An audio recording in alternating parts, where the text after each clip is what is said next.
brought to you by Silver Pumps. Top quality और consistent performance के लिए सिर्फ सिल्वर पंप्स नाम याद रखना। दिल्ली के चुनाव परिणाम पर अब देश भर की नजर है। दिल्ली की 70 विधानसभा सीटों पर 5 फरवरी को मतदान हुआ। इसके बाद अब एग्जिट पोल सामने आने लगे हैं।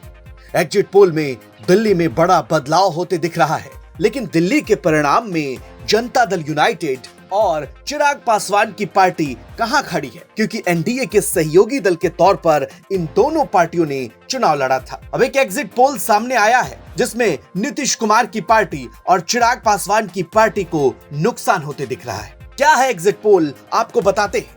दरअसल पीपुल्स इनसाइट के एग्जिट पोल में बीजेपी के सहयोगी दलों का हाल आप देख लीजिए। पीपुल्स इनसाइट के एग्जिट पोल के मुताबिक दिल्ली में आम आदमी पार्टी को 25 से 29 सीटें मिल सकती हैं।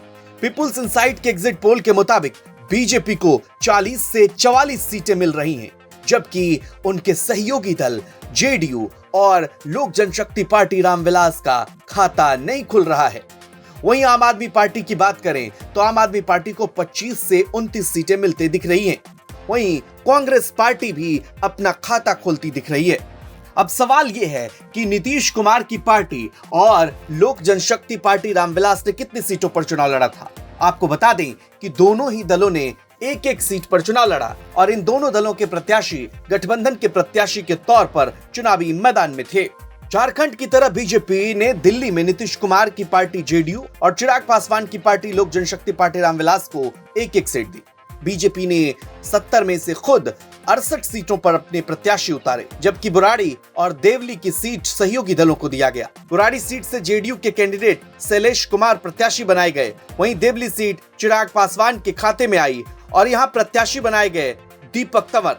अब देखना दिलचस्प होगा कि एग्जिट पोल में दोनों ही प्रत्याशी चुनाव हारते दिख रहे हैं, यानी दिल्ली में लोजपा रामविलास और जनता दल यूनाइटेड का खाता नहीं खुल रहा है। बहरहाल ये एग्जिट पोल है, लेकिन देश भर की नजर दिल्ली पर टिकी है कि आखिर दिल्ली में किसकी सरकार बनने जा रही है। एग्जिट पोल के मुताबिक भारतीय जनता पार्टी का बनवास दिल्ली में खत्म होता दिख रहा है, वहीं आम आदमी पार्टी सत्ता से बाहर होती दिख रही है। 8 फरवरी को चुनाव परिणाम सबके सामने होंगे, तब सही मायने में पता चलेगा कि जनता के दिल में आखिर क्या है।